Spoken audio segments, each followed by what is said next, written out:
무더위에 심신이 지치고 면역력이 떨어지는 여름철에 환자가 늘면서 여름철의 복병이라 불리는 대상포진. 대상포진은 수두를 앓았던 사람의 신경절에 잠복 감염돼 있던 수두 바이러스가 다시 활성화되면서 생기는 질환인데요. 주요 원인은 노화, 스트레스로 인한 면역력 저하로 나이가 많을수록 발병 확률이 높아집니다. 특히 늦게 치료하면 피부 병변이 나은 뒤에도 포진 후 신경통이 지속돼 극심한 통증을 겪게 되어 주의가 필요한데요. 우리 몸 면역의 빈틈을 파고드는 공포의 대상, 대상포진의 진단과 치료에 대해 알아봅니다. 네, TBC 클리닉 건강 365 오늘의 주치 마취통증의학과 심광석 과장님과 함께하겠습니다. 안녕하십니까? 안녕하십니까? 안녕하십니까? 대구 파티마 병원 마취통증의학과 심광석입니다. 네, 주변에 보면 대상포진으로 고생을 했다는 분들이 굉장히 또 많이 계시더라고요. 이 대상포진이 어떤 질환인지 궁금하고요. 우리가 보통 피곤할 때 입 옆에 그 수포가 생기는 헤르페스 있잖아요. 네. 이거하고는 다른 거죠? 네, 또 말씀드리겠습니다. 네. 대상포진이라는 게 뭐 주위에도 많이 환자분들 보셨을 거고 본인이 걸리신 분도 있었을 겁니다. 예, 대상포진이라는 말 그 뜻풀이가 띠 모양의 발진이라고 합니다. 피부의 한 곳에 통증과 함께 신경이 피부 분절을 따라서 이런 띠 모양의 발진과 수포들이 발생하는 질환을 명칭하고 통증이 매우 심한 것이 특징입니다. 원인은 수두를 일으키는 이제 수두 대상포진 바이러스라는 것입니다. 이런 바이러스가 어릴 때 처음에 내 몸에 들어왔을 때 이제 수두를 앓거나 바이러스가 들어왔는데 무증상으로 넘어가는 경우도 있습니다. 네. 그래서 이런 바이러스가 몸에 들어왔을 때 신체 내에서 이제 없어지지 않고 완전 소멸하면 좋겠지만 이제 없어지지 않고 세포 내에 잠복을 하게 됩니다. 동면 상태라고 보시면 되고요. 이런 잠복해 있는 그 바이러스가 몸이 약해지거나 면역력이 떨어져서 내 몸에 저항을 못할 경우 다시 재활성화해서 자기 영역을 펼치게 됩니다. 그러면서 신경절에 바이러스 감염을 일으키고 이후에 피부 분절로 발진을 일으키는 것을 이제 대상포진이라고 명명하게 되겠습니다. 주로 이제 대상포진이 생기는 데는 이제 척추의 후근 신경절이라는 데랑 우리가 디스크라고 생각해서 어디 디스크 신경이 눌렸다 하는 그런 이제 후근 신경절이나 얼굴에 있는 뇌신경절에 침범을 합니다. 근데 이제 이런 그 단순 포진이나 헐피스 같은 경우에는 우리 몸이 피곤하거나 할 때 입 주변이나 뭐 엉덩이든 심할 경우 뭐 성기 주위에 반복적으로 발진이 생기는 경우를 이제 대부분 한 번씩은 또 경험해 보셨을 겁니다. 네. 이런 걸 이제 단순 포진이라고 하고요. 대상 포진하고는 조금 다른 종류의 바이러스라고 보시면 됩니다. 네. 큰 합병증을 일으키는 건 아니고 통증 자체가 크게 수반되지 않고 또 너무 자주 몸이 피곤할 때마다 이제 반복되는 특성이 있습니다. 야, 그러면 우리가 어릴 때 알았던 이 수두랑 네. 대상포진이랑 같은 이 한 배를 탄 이 바이러스였네요. 그죠? 그렇네요. 아니 그러면 뭐 앞에서 말씀하셨지만 이게 항체가 있으니까 이게 계속 잠복이 되면은 대상포진으로 이제 발생하지 않을 가능성도 많겠네요. 항체가 있다고 평생 유지되진 않죠. 그리고 시간이 지나면서 그러니까 그런 항체에 대한 면역 반응도 떨어지게 되는데 수두와 대상포진 이제 원인은 똑같다고 했죠. 이제 수두 대상포진 바이러스는 동일한데 이 바이러스가 이제 들어와서 몸에서 전신 감염 증상을 일으키면 수두가 되겠고 이게 잠복해 있다가 다시 재활성해서 나오면 이제 어떤 일정한 몸의 특정 부위에 이제 그 대상포진 띠 모양으로 생기기 때문에 이제 그런 대상포진이라고 하는데 전체적으로 바이러스는 면역력 저하가 이제 생기면서 발병하게 됩니다. 근데 수두가 걸렸다고 해서 이런 면역 반응이 계속 평생 지속되면서 대상포진이 발병이 떨어진다. 그렇지는 전혀 상관이 없고요. 신체 면역은 나이에 따라서 진화하면서 아니면 특정 내 환경이나 몸의 상태에 따라서 면역 반응이 다르기 때문에 가능성이 떨어지진 않고 거의 이제 유지된다고 보시면 됩니다. 그러니까 우리 몸속에 잠복해 있던 바이러스가 우리 면역력이 떨어지는 그 틈을 타서 이렇게 대상포진이 발병할 수가 있다는 거잖아요. 정리를 참 잘하네요. 잘했죠. 네. 근데 이렇게 바이러스가 깨어나는 원인이 노화뿐만 아니라 뭐 또 다른 여러 가지 원인이 있을 것 같거든요. 네, 여러 원인을 살펴보면 이제 쉽게 면역이 떨어지는 상황이라고 보시면 됩니다. 암 치료를 위해서 항암제를 쓰시는 분들 아니면 면역 질환 환자분들이 장기적으로 스테로이드를 지속적으로 복용하는 경우, 알레르기 환자 같은 경우, 흔하지는 않지만 이제 에이즈나 어떤 특정 질환에 의해서 면역 체계가 약화된 환자에서 가능성이 상당히 높아지겠습니다. 일반적으로는 나이가 들겠죠. 연세가 많아질수록 면역 체계가 노화되기 때문에 거기에 대해서 취약한 이제 바이러스에 취약하게 되고 고령이 아니더라도 젊은 사람들 같은 경우에도 발생할 수 있습니다. 이게 어떤 지속적인 스트레스 환경이 계속 노출이 되거나 어떤 수술이나 특정 질환을 알아서 갑자기 몸이 약해졌다. 그렇게 면역 반응이 뚝 떨어진 상황이면은 이런 바이러스에 대한 저항도가 떨어지기 때문에 대상포진 위험성이 증가된다고 보시면 됩니다. 네. 흔히 대상포진 하면은 저는 등 쪽에 이렇게 띠 모양으로 생기는 수포를 가장 먼저 떠올리거든요. 근데 어떤 분들은 사타구니나 엉덩이 이런 데에 생겨서 아주 고생했다고도 하는데 주로 우리 몸 어디에 생길 수 있나요? 전체적으로 보면 대상포진 바이러스가 침범하기 좋은 데는 척추의 신경절, 경추, 흉추, 우리가 요추라고 하는 허리 부분까지, 그리고 얼굴로는 이제 뇌신경이 침범하기 때문에 안면부에 침범을 하는데 제일 많이 오는 경우가 한 50% 정도에서 흉추, 저희가 등이라고 하는 부위, 가슴이나 배 부위, 대부분의 환자들이 이제 그쪽으로 이제 발병해서 오시는 경우가 있고, 나머지 반 정도에서는 얼굴, 다리, 팔다리, 그다음에 엉덩이, 사타구니 이렇게 해서 전체적으로 비슷한 분포의 이제 환자 발생률이 생기고 있습니다. 네. 제가 그 대상포진 예전에 단어 들었을 때 너무 네. 궁금해가지고 네. 또 확보율이 있거든요. 진짜요? 옥편 있죠. 찾아봤거든요. 한자 실제로 사전. 한자 사전요. 띠대에 날렸었죠. 아, 진짜로? 너무. 네. 네. 하여튼 모양상을 어떻게 쓰는지 지금 기억은 안 나는데, 그러니까 그래서 띠 모양이니까 대상포진이구나. 이게 딱 내리 박히더라고요. 네. 근데 왜 이렇게 띠 모양으로 형성이 돼요? 바이러스가 들어가는 데가 보통 척추 신경절이라고 했죠. 신경절은 우리 몸의 감각과 이제 운동을 담당하는 영역으로 피부의 지각 분포도가 이제 각 그 레벨마다 신경마다 이제 이어지는 부위가 이제 띠처럼 이어져 있습니다. 피부로. 그래서 처음에 바이러스가 신경세포를 손상을 주면서 증식작용을 하다가 이 세포가 피부 분절을 따고 그 긴을 따고 이제 피부 분절로 나와서 수포가 발진이 발생하게 되면 이제 그 피부 영역에 따라서 가기 때문에 띠 모양으로 생긴다. 그래서 이제 그 원인은 이제 그 바이러스가 이제 신경절을 침범하기 때문에 그렇게 이제 발생한다고 보시면 됩니다. 네. 그래도 이런 증상이 있으면 뭐 대상포진을 의심해 봐라. 이렇게 미리 느낄 수 있는 전조 증상 같은 게 있을까요? 본인이 느끼시기에 어떤 물집이 나타나진 않았는데 감기 몸살처럼 온몸이 좀 아프고 몸살 같은 기운이고 열은 안 나는데 어떤 특정 부위에 불편감이 저리거나 따끔따끔하거나 그냥 좀 욱신거리거나 불편감이 이제 수일 정도 지속되면 이제 조금 의심을 해볼 수는 있습니다. 그 단계에서 불편감이 있던 자리에 어떤 좁쌀만 하든 광범위하든 발진이 일어나기 시작하고 발진 주위가 따끔따끔하거나 가렵고 날카로운 통증이 있거나 통증이 수반될 경우는 거의 의심해 볼 수 있고요. 통증이 수반되지 않을 경우에는 이제 단순 포진 정도를 일단 보는 경우는 있습니다. 그리고 위의 증상에 더해서 어릴 때 수두를 앓았던 적이 있거나 아니면 이전에 대상포진을 내가 알아봤다 재발을 한 경우, 또는 본인이 나이가 많으시거나 최근에 극심한 스트레스나 어떤 수술, 질환이 있어서 내 몸이 되게 약하다라고 느껴질 경우에는 대상포진의 가능성이 높기 때문에 즉각 이제 병원에서 진단을 받으시는 게 좋겠습니다. 그래도 알아차릴 수 있는 증상이 있는 게 어디예요? 맞아요. 근데 과장님, 이 대상포진이 바이러스성 질환이잖아요. 그러면 혹시 다른 사람한테 옮길 수도 있는 거예요? 옮길 수는 있는데 네. 대상포진 환자에서 다른 사람이 대상포진이 되지는 않습니다. 그럼요. 이게 수두 바이러스라고 하지 않았습니까? 네.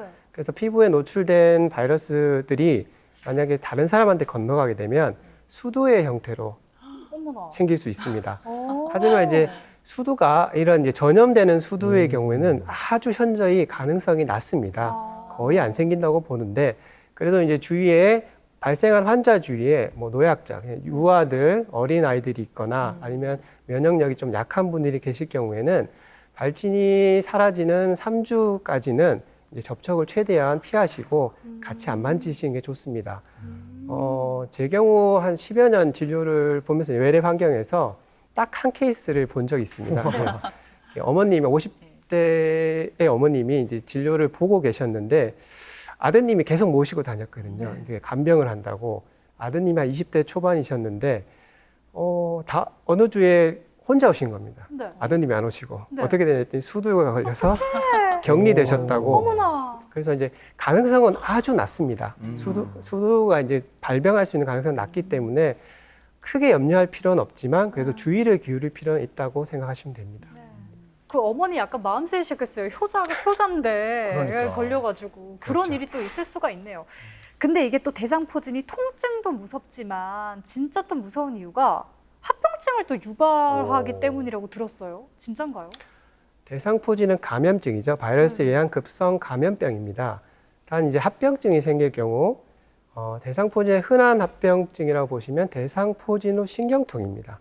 요거는 이제 바이러스가 신경세포를 손상시키고 나서의 이제 후유증이 생기는 거고 피부 병변이 호전됐는데도 통증이 같이 호전이 안 되고 한 달 이상 이제 통증이 지속되는 경우 이런 경우는 대상포진 후 신경통이라고 하고 이 경우가 제일 많이 이제 발생하는 합병증이고 후유증이라고 보시면 됩니다.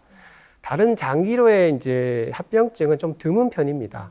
단 이제 얼굴을 오는 경우에 얼굴에 이제 뇌신경을 침범할 경우에 뇌수막염으로 이제 이게 뇌로 파고드는 경우도 있습니다. 그것도 드문 경우지만 주의를 해야 되고 안면부, 그러니까 안구 주위, 눈 주위에 생길 경우에 안구로 염증이 퍼지는 경우도 있고 급격한 시력저하가 이제 오는 경우도 있습니다. 그래서 안면부 주위에서 이제 눈 주위로 특히 이제 발생을 할 경우는 저희가 이제 안과 진료도 권고를 하고 있습니다. 같이 이제 진료를 보시는 게 좋겠고 얼굴로 특히 또 오는 경우에는 청신경, 듣는 신경이나 안면신경 같이 침범하는 경우가 있습니다. 그럴 경우에는 청력저하나 안면마비 같은 증상들이 후유증, 합병증으로 생길 수 있습니다. 뇌신경 말고 이제 척추에 올 경우에는 척추신경절이라는 건 감각과 운동을 담당하기 때문에 감각의 문제가 이제 제일 많이 생기는 게 통증이지만 후유증이 생길 경우 운동 기능의 저하나 마비 증상, 팔다리에 힘이 빠지거나 하는 합병증도 발생할 수 있습니다. 그 대상포진이 발병하고 이후에 환자들 연구를 해본 결과 이제 발병한 환자에서 뇌졸중이나 심근경색이나 치매들이 좀 더 일반인보다 높게 발생하는 연구도 지금은 이제 보고되고 있습니다. 네, 말씀하신 대로 정말 다양한 합병증이 나타나네요. 그 가운데 대상포진 후 신경통이 가장 흔하다 하셨는데 이게 어떻게 나타나고 그러면 이건 어떻게 치료하면 좋을까요? 예, 앞서 말씀드린 바와 같이 발진이 소실이 됐는데 2, 3주면은 낫거든요, 피부는. 근데 소실이 되면서 통증이 안 없어지고 한 달 이상 지속될 경우 대상포진 후 이제 신경통이라고 명명합니다. 대상포진 바이러스 감염증에서 신경병증으로 병이 바뀌었다고 보시면 됩니다. 바이러스가 증식을 하면서 신경세포의 손상을 유발을 합니다. 이게 회복되지 않고 장기간 갈 경우 신경통이 이제 오래 지속되는 상태를 말하는데 신경통이 발생할 경우에 짧게 가지 않습니다. 저희가 이제 처음 오시는 환자분이 한 달 이상 진행될 경우는 최소 6개월 정도는 아프실 겁니다. 근데 수년 이상 지속되는 경우도 있습니다. 이제 말씀을 드립니다. 네. 수년이라 표현하지만 어느 분의 경우에는 이제 평생 통증을 느끼는 경우도 이제 드물지만 있습니다. 발진이 발생했던 그 신경절, 피부에 이제 통증을 느끼고 감각의 둔화, 그러니까 감각이 떨어지거나 이질통이라고 해서 내가 안 아픈 감각을 아프다고 느낍니다. 이게 쓸렸는데 이거는 쓸리는 자극은 자기가 아프다고 느끼지 않지 않습니까? 근데 그걸 굉장한 통증으로 인식해서 소리를 지르는 경우도 있고 어머나. 아주 심할 경우에는 중증 이상의 통증 경우에는 그렇게 이제 통각 과민도 발생을 합니다. 그래서 이제 그런 지속적인 통증과 돌발적인 통증들이 이제 증상으로 발생하게 되겠습니다. 대상포진 신경통이 생겼다면 이제 거기에 대한 맞춰서 치료를 해야 되는데 치료의 경우 저희가 완치라고 해서를 목표로 잡지는 않습니다. 완치가 안 되는 경우도 많아지기 때문에 그래서 치료 목표를 지속적인 통증의 경감 그리고 돌발적으로 이제 갑자기 생기는 통증을 줄여주고 생활의 질을 개선하는 이제 그런 환경들을 만들어주는 그런 걸 목표로 이제 치료 경과를 환자분들을 경과 관찰을 합니다. 보통 경구약으로 이제 약을 복용시키고 외용제 같은 이제 파스나 연고 같은 것들 사용하거나 정맥내 수액요법 같은 치료법들을 이제 동반하고 통증이 조절되지 않을 경우 신경 차단술이라는 직접적인 시술 방법을 통해서 환자들한테 통증 조절을 위해서 이제 치료를 병행하고 있습니다. 혹시 그 신경 차단술이라는 거 말 그대로 이제 신경을 차단하는 거죠? 제가 여기까지밖에 설명을 못 하겠네요. 어떤 거예요? 신경을 차단한다고 해서 저희가 뭐 신경을 끊거나 예. 신경의 뭐 기능을 없애거나 그렇진 않고요. 대상포진 바이러스가 침범한 신경절에 통증이 조절되지 않는 이제 중증 통증, 보통은 경증이나 중등도 통증 같은 경우에는 바로 이제 시술, 그 신경 차단술이라는 방법을 쓰진 않고 경구약이나 수액요법 같은 것들을 조절하면서 통증의 관리를 한 다음에 중증 이상으로 진행되지 않을 경우나 아니면 이제 중증 이상으로 진행된 통증이나 통증이 떨어지지 않는 경우에 신경 차단술을 시행을 합니다. 신경 차단술은 이제 그 바이러스가 침범한 신경절에 우리가 인체는 보지 않으면 거기가 몇 번 신경인지 알 수가 없지 않습니까? 그래서 초음파나 방사선 유도 장치를 이용해서 그런 걸 신경절의 위치나 그 범위를 확인하면서 거기에 이제 바늘을 접근시킨 다음에 국소마취제나 어떤 스테로이드나 그런 추가적인 약물들을 포함해서 투여를 하게 됩니다.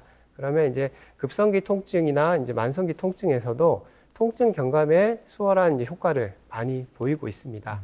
제가 얼핏 들었는데요. 대상포진에 항우울제를 쓰거나 캡사이신 연고를 바른다고도 해요. 우울증도 아닌데 이걸 쓰는 것도 특이하거니와 통증이 있는 데다가 캡사이신을 뿌린다. 이건 좀 너무 아프지 않을까요? 저희가 캡사이신 하면 이제 예. 고춧가루 예. 성분이죠. 일단 약제부터 말씀드리면 예. 항바이러스 약이 제일 중요하긴 한데 항바이러스 약만 복용시키지는 않습니다. 환자의 증상 개선을 위해서 진통제나 항경련제 그리고 아까 말한 3한계 항우울제 성분 그런 것들을 함께 복용을 합니다. 항경련제나 항우울제라고 이제 얘기를 하면 처방 분류상으로는 약간 정신질환이나 경련을 떠올리시는 분들이 많아서 처음에 약을 처방하시면 걱정하시는 분들이 있습니다.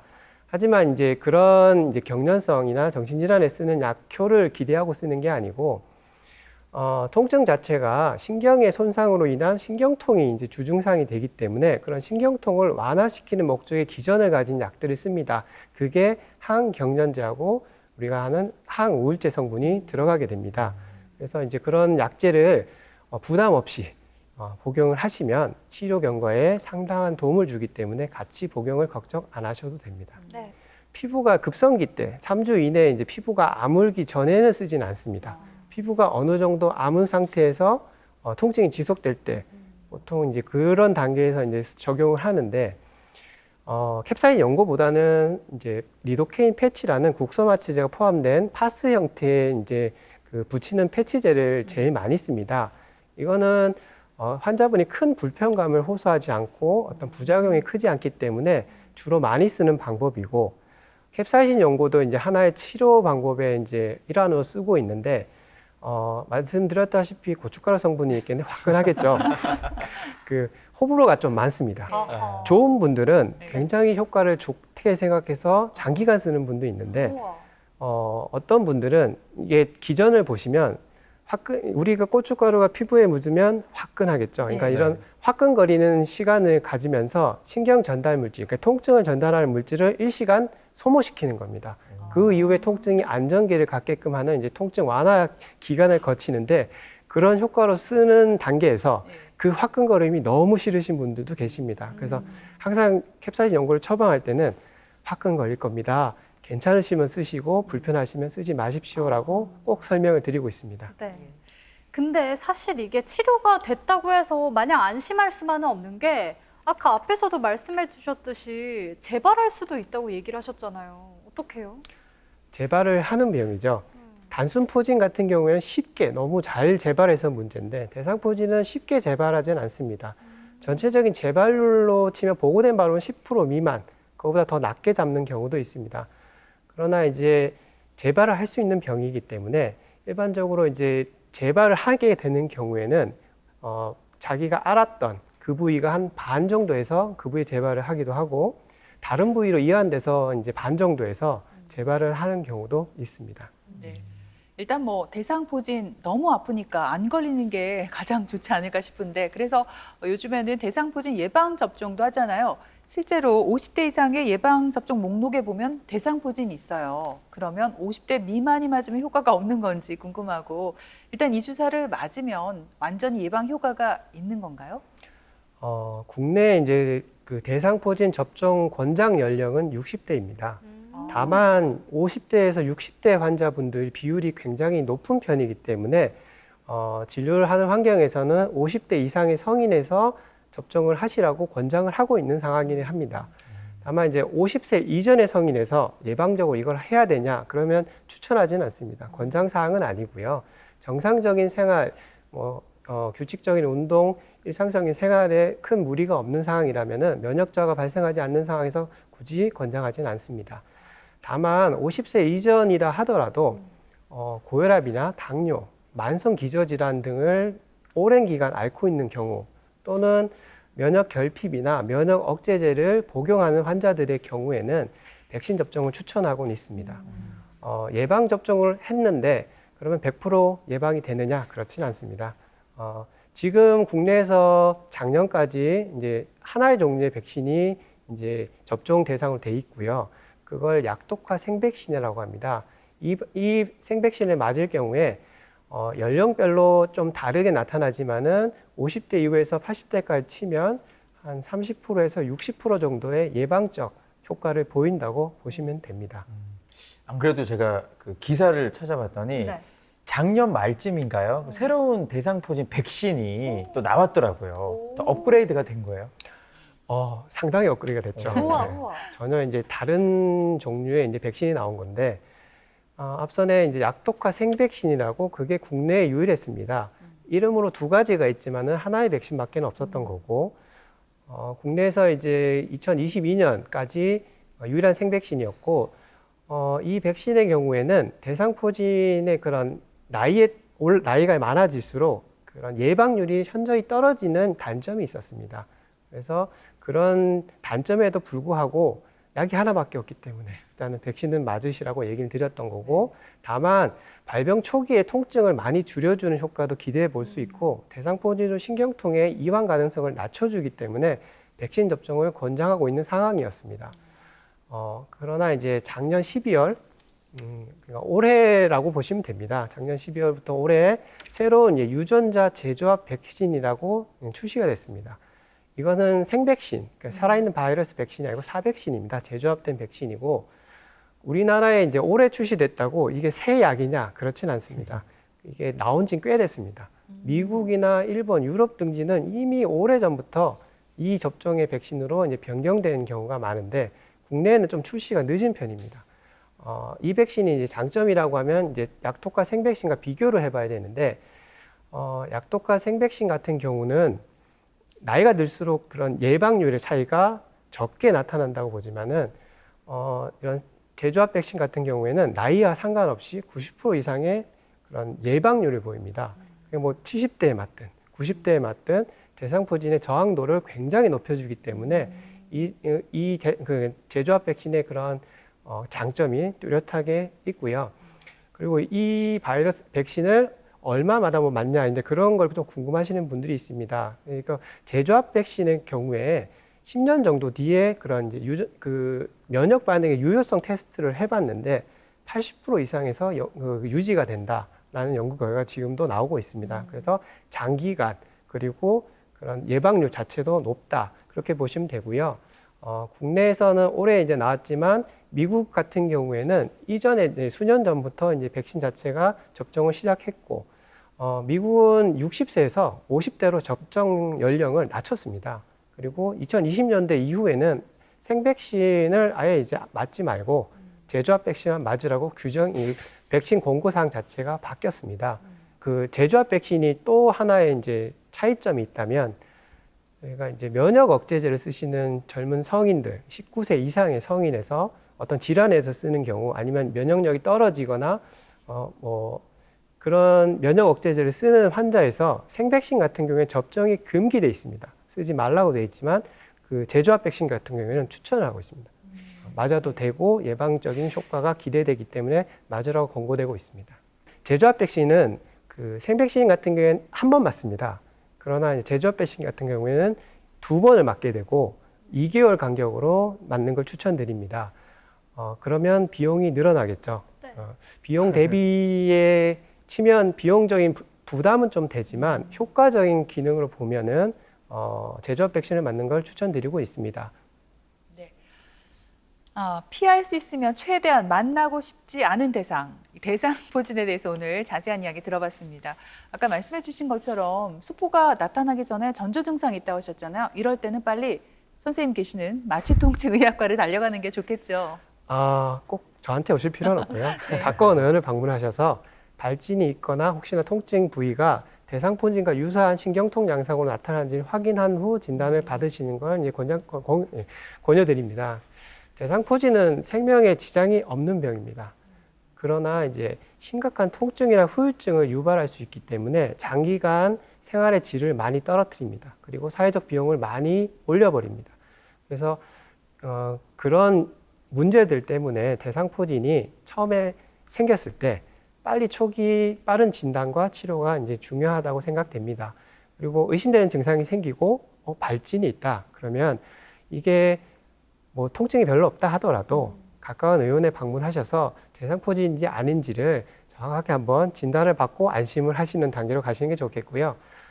예방을 위해서는 저희가 이제 규칙적인 운동, 좋은 식습관 이런 걸로 이제 체력이나 면역을 관리하면서 높여가는 게 가장 중요하겠습니다. 다만 50세 이상의 성인이라면은 최근에 새로운 백신도 나왔기 때문에 그런 백신 접종을 하시는 것도 어느 한편은 마음의 위안을 삼을 수 있기 때문에 권유드리겠습니다. 감사합니다. 여름철에 덥다고 에어컨 팡팡 틀고 가까운 거리도 굳이 또 운전해서 가는 분들 많아요. 제가 그래요. 네. 그러다 보면 운동도 안 하게 되고 결국 또 면역력이 떨어져서 여름철 정말 무서운 이 대상포진 만날 수 있으니까 각별한 주의가 필요합니다. 네, 근데 면역력 관리 여러분 어렵지 않습니다. 방금 철원 씨가 한 얘기들을 다 반대로 행동하면 돼요. 에어컨 좀 적게 틀고 가까운 거리는 되도록 좀 걸어가고 그렇게 하면 좋을 것 같습니다. 특히나 유난히 올여름이 더 덥다고 하는데요. 면역력 잘 지키셔서 건강하게 올여름 나셨으면 좋겠습니다. 그래요. 건강관리 다들 잘하시기 바라고요. 지금까지 도움 말씀에 마취통증의학과 심광석 과장께서 수고해 주셨습니다. 오늘 고맙습니다.